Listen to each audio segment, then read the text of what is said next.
It was a dark night with a bright idea. Guys, we need something big.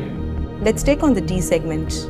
Let's create the big daddy of all SUVs because nothing else will do.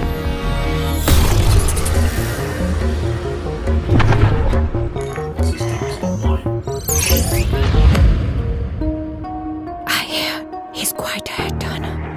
I know. Tell me about it. The only question was, how big is big enough?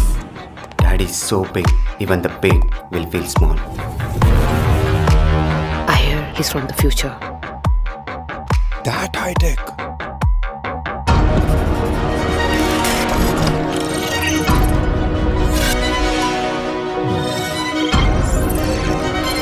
You know what they say about Daddy? What? Daddy is fast, even in slow motion. But wait, who is the big daddy of SUVs?